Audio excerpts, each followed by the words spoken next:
Welcome to class. I'm Trevor, and on this channel I chat all things D&D. And in this video, I'm going to talk about Alkander's Almanac of all things. In case you're unfamiliar, Alkander's Almanac of all things is actually the love child of the Dungeon Coach here on YouTube. This video isn't sponsored. I didn't get this copy for free or anything. I paid for it by backing the Kickstarter.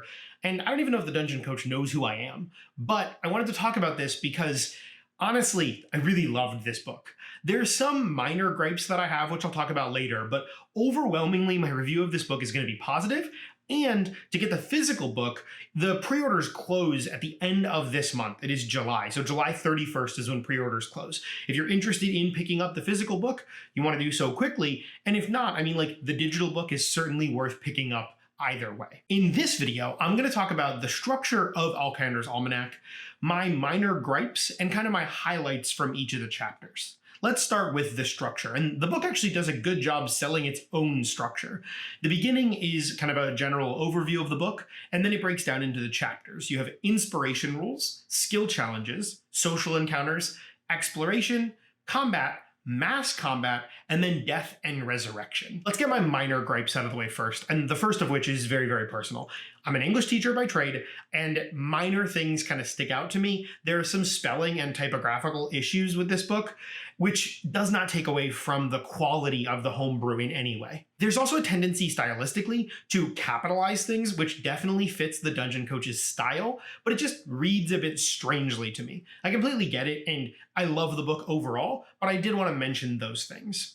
Secondly, the last two chapters, the one on mass combat and the one on death and resurrection, they didn't really strike a chord with me. It definitely doesn't make or break my opinion of the book, but those two chapters specifically are the ones that I could kind of live without. You might really like mass combat, or you might not have seen the things in the death and resurrection rules that kind of the Dungeon Coach provides here, but none of it felt super new or super interesting to me, and for those reasons, it kind of fell short. That said, the rest of the book, it's incredible. So those minor complaints aside, let's get into the more overall review. Before I go into chapter by chapter, I want to talk about my overall favorite things from this book. And the first one is just the passion. It sounds so silly, but like, it is clear to me from reading through this book that it is written and crafted as a work of like love. It's so awesome. The art and illustrations and the voice of this book, I'm talking about a D&D homebrew book, but it doesn't matter because it's just, there's so much personality in it. And I think that that is wildly important. I really enjoyed reading things. Here's another example, right? Something else that I really love that Coach does in this book is examples of how to run these different homebrew systems. I think that that's excellent, and I think that that's something that should be done more often. You can talk about a system, and just talking about it, yeah, it can sound cool, but that doesn't necessarily click, or it might only sound cool in theory. What is really, really well done in this book is that a system can be introduced, and then there are not only good examples, but also bad examples. This is not a way that this should be used, or it's not kind of the theory behind it, or this would look like a player abusing the system, for instance. I think those are great, and I don't know, they really just sit well with me, especially because I'm a teacher. And those concepts, that writing style, it makes this feel more natural, it makes it easier to pick up, and I'm so much more comfortable, or I feel like I'm so much more comfortable using these concepts in my game because of the way the information is laid out. I'm going to go through the rest of this video by just kind of touching on some high points from each of the chapters. And in the first chapter, I love bonus level up perks. I've loved this since I saw the original video on the Dungeon Coach's YouTube channel. Bonus level up perks are essentially small things you can do for your table between levels, and I love them. My players really, really love leveling up, but they're not accustomed to it sounds melodramatic, but the burden that puts on a DM. When players level up really quickly, you then have to balance combat in accordance with that, and narrative beats as well. Bonus level up perks let you give your players tastes of power without advancing to that next level fully. And I really love it, and I've done things similar to it, and I'm excited to more fully introduce that into my tables in the future. By far, my favorite part of the book, in Chapter 2, in Inspiration, there is heroic inspiration rules. My table makes fun of me because I'm really bad at handing out inspiration, but part of that is my table's fault. They're really good at role playing. So if I hand out inspiration, I'm giving it out like candy and then they end up forgetting about it. And it's this whole thing. Heroic inspiration presents some different ways to think about inspiration, rather than it just being advantage, which gets boring and is easily forgotten about. It provides variable ways to use inspiration, and also you can store more inspiration and dole it out rather than just one at a time in increments, right? So 1 point of inspiration might do one thing, but if I save it up and use 3, I can do something else.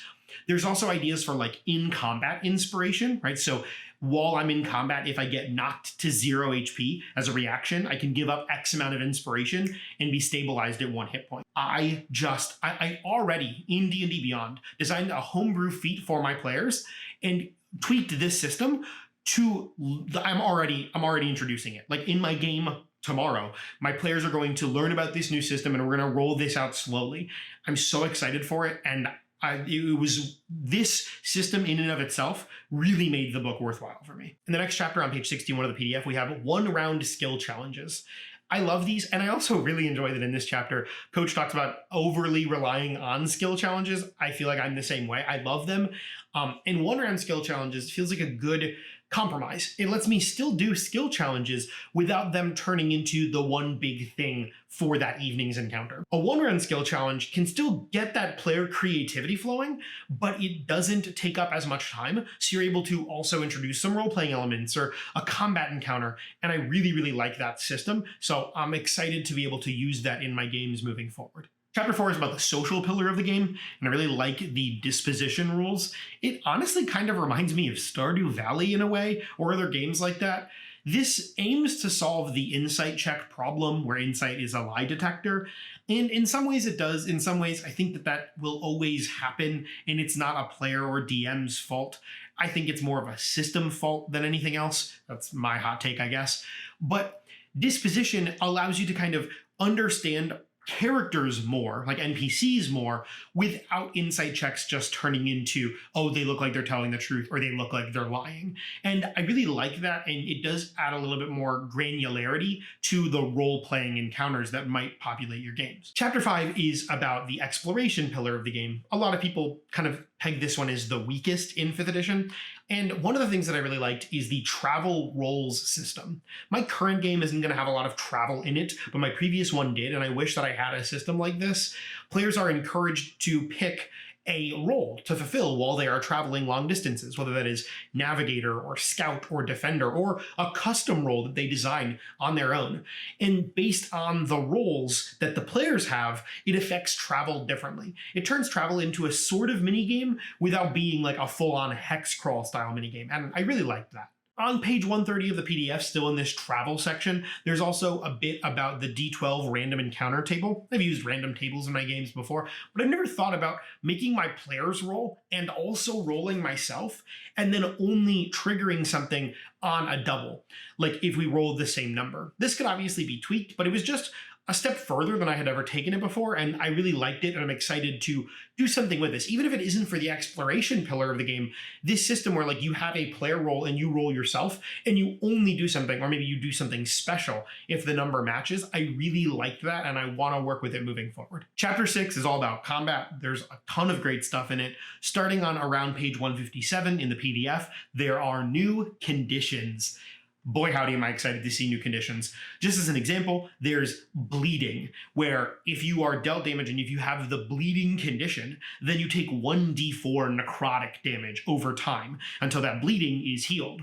I love this. I think the conditions in 5e, especially given how long 5e has been out, they've gotten kind of stale. These new conditions kind of pair really well with my other favorite part of this chapter, which are the weapon styles. These add passive effects to different weapons to avoid the problem where a lot of 5e weapons kind of start to feel samey, where it's really just a difference of what they look like rather than the mechanics of how they work. For example, I talked about the bleeding condition earlier. The weapon style for axes lets you add your proficiency bonus to damage if the target you are attacking is bleeding or bloodied. That's so cool, and it opens up so much more room. There are a lot of other conditions, there are a lot of other weapon styles, and you can mix and match these things to make weapons feel way cooler in your games. The last two chapters, chapter 7 and 8, cover the areas that resonated with me the least. It's mass combat and resurrection. Mass combat, I read through and it just didn't click with me. I've never run big combat successfully, and it's not something my players are jonesing for. I hope that it's something that your table really enjoys if you do pick up this book. The resurrection chapter I really like, but most of the stuff was stuff that I kind of either homebrewed myself or I've been familiar with. I really did like the mental and physical stressors tables, but that is something that I would kind of run through with my players before I started a campaign, because I think some of those things could be triggers for players, which is a really good thing to talk about in session 0. Overall, I can't really speak highly enough about this book. If you're familiar with Dungeon Coach's YouTube channel, if you like his homebrew, or you really like homebrew in general for D&D 5th edition, I think that this PDF would be an asset. And I want to get this video out so you can also have that opportunity to get the hardcover if you want.